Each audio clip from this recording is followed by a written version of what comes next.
常時録画を開始します。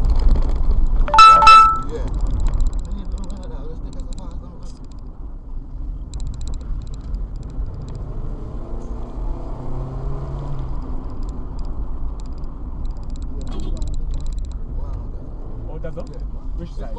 Back in the lead the road, my youth. Yo, lead But the road. lead the road, no bad dog.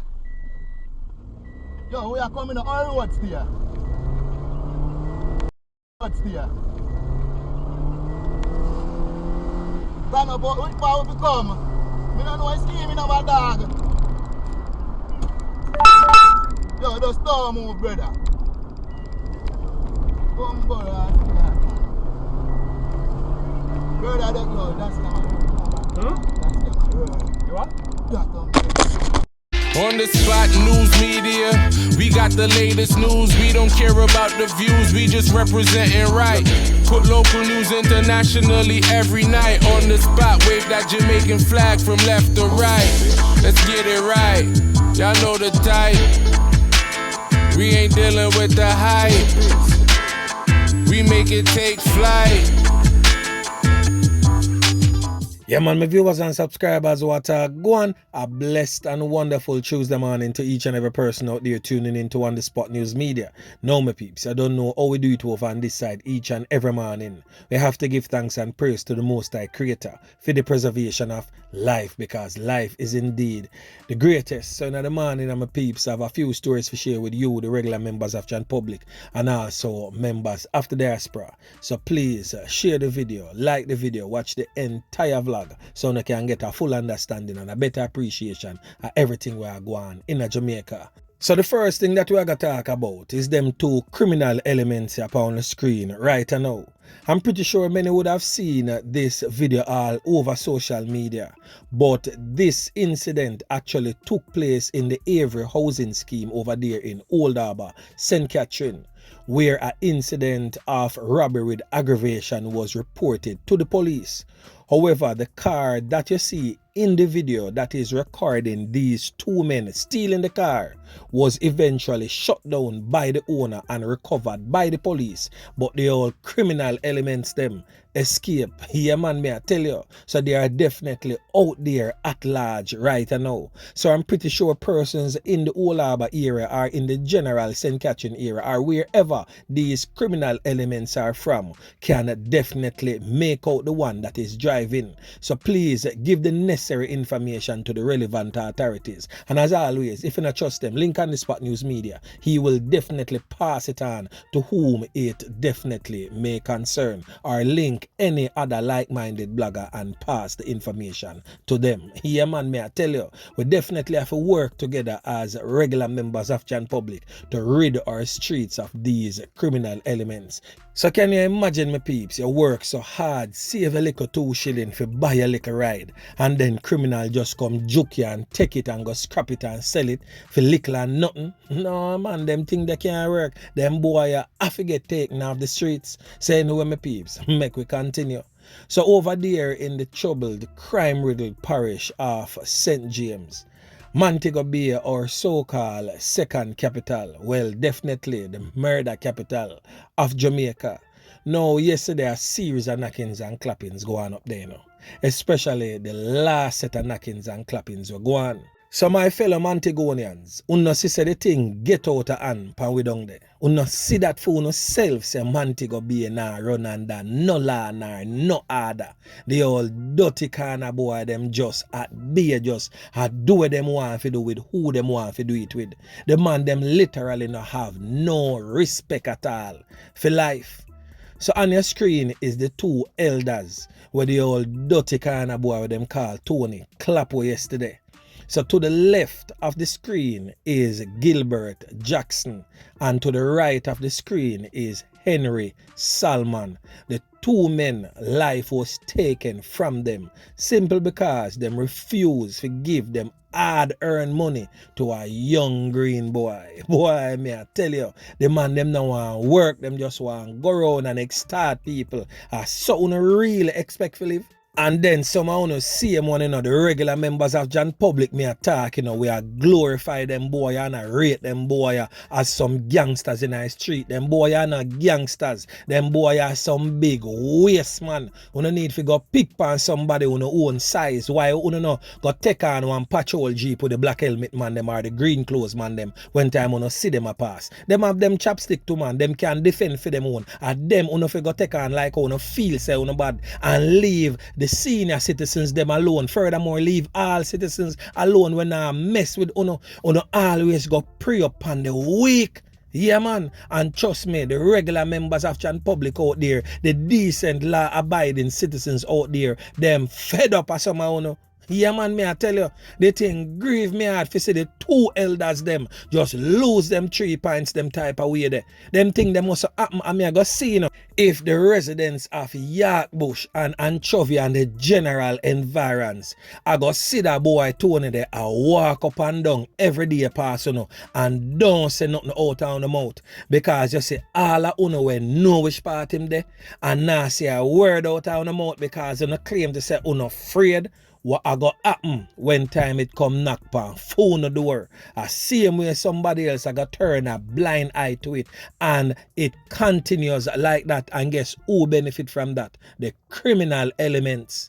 Yeah man, we understand say yes a man might fearful still but at some point in time man enough is enough. Look on the two elders them on the screen.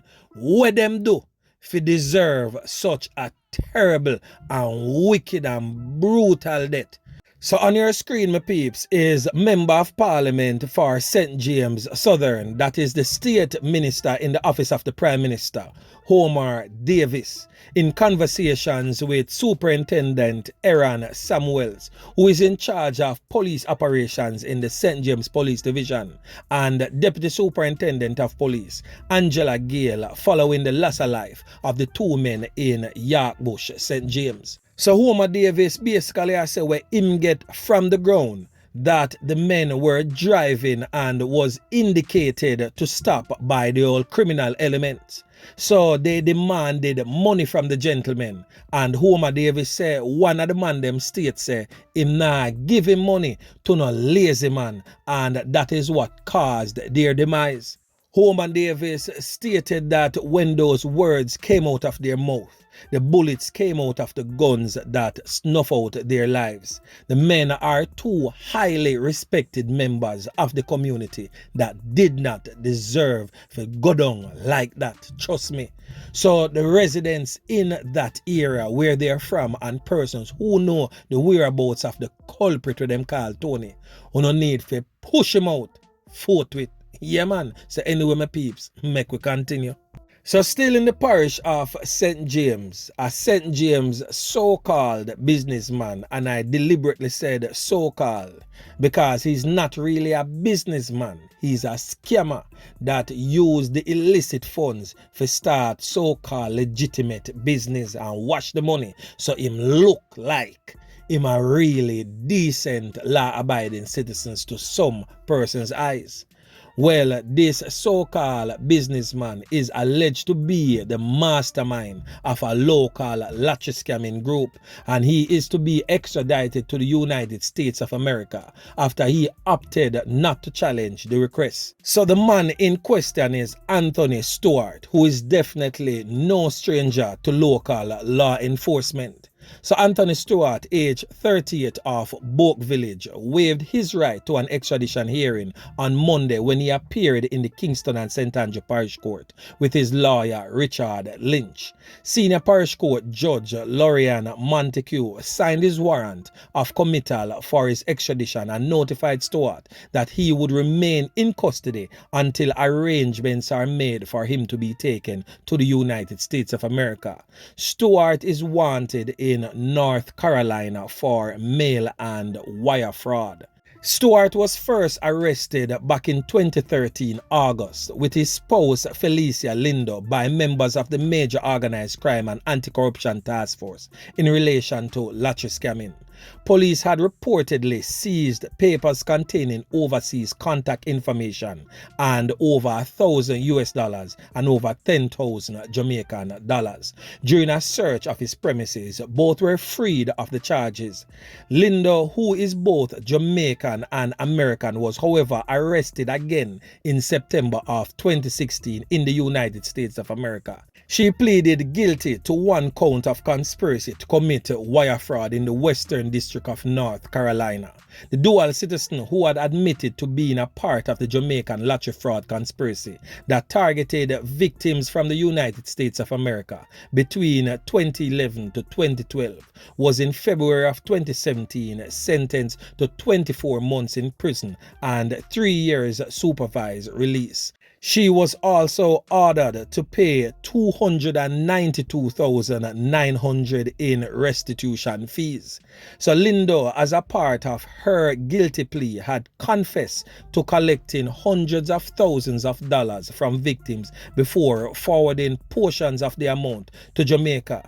She had further acknowledged that the victims of the scheme were called and informed that they had won money in a sweepstakes or lottery and were instructed to send money for fees or other expenses in order to collect their portion of the lottery winnings. So my peeps, another one gone Uncle Sam figure face fame judgment. Yeah man, me I tell you. So anyway my peeps, make we continue. So over there in the capital city of Kingston, a mother is fearing the worst as her son has not been seen or heard from since September 9th.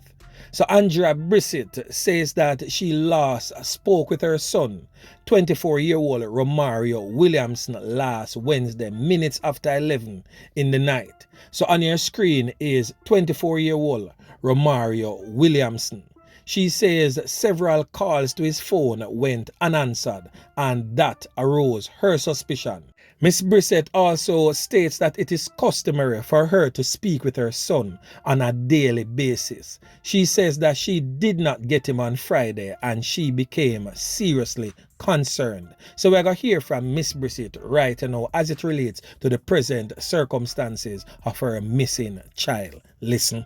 I get up, paid go work, and I say I give him 8:30, and I call him 8:30. When I call his phone 8:30, he got a voice me. So I say, oh, my feel like I have the phone so early, and he knows I have something to go. I did him, I go do what I do, and then I come back to the phone, and I ring the phone, I not get him. So I call the phone up till 1 o'clock Saturday morning. Any little girl problem, when the thing come out, tell me and then laugh and chat and go on and so. In love him, little give me jokes. In loving any little problem you have him come and sit down and talk to you. Miss Brissett also states that her son is of brown complexion, slim built and is about 5 feet 6 inches tall, and when last seen he was wearing a white t-shirt, yellow shorts and a pair of blue slippers. It is said that he was slated to go on an 8 days vacation in the Caribbean island of Antigua, and his suitcases and everything was packed and ready for his trip. But one family member said that in suitcase packing on everything and him ready for him trip, but the man just gone missing so without a trace. So anyone knowing the whereabouts of Romario Williamson, please contact the Elliston Road police station and give the necessary information. So to the Brissett and the Williamson family, we hope for a speedy return of your family member. So anyone knowing the whereabouts, please contact the police. So anyway, my peeps, remember to like, share, subscribe to the channel. Stay tuned to On The Spot News Media as I continue to bring you fresh news and updates in subsequent newscast. On The Spot News Media. Yeah, man.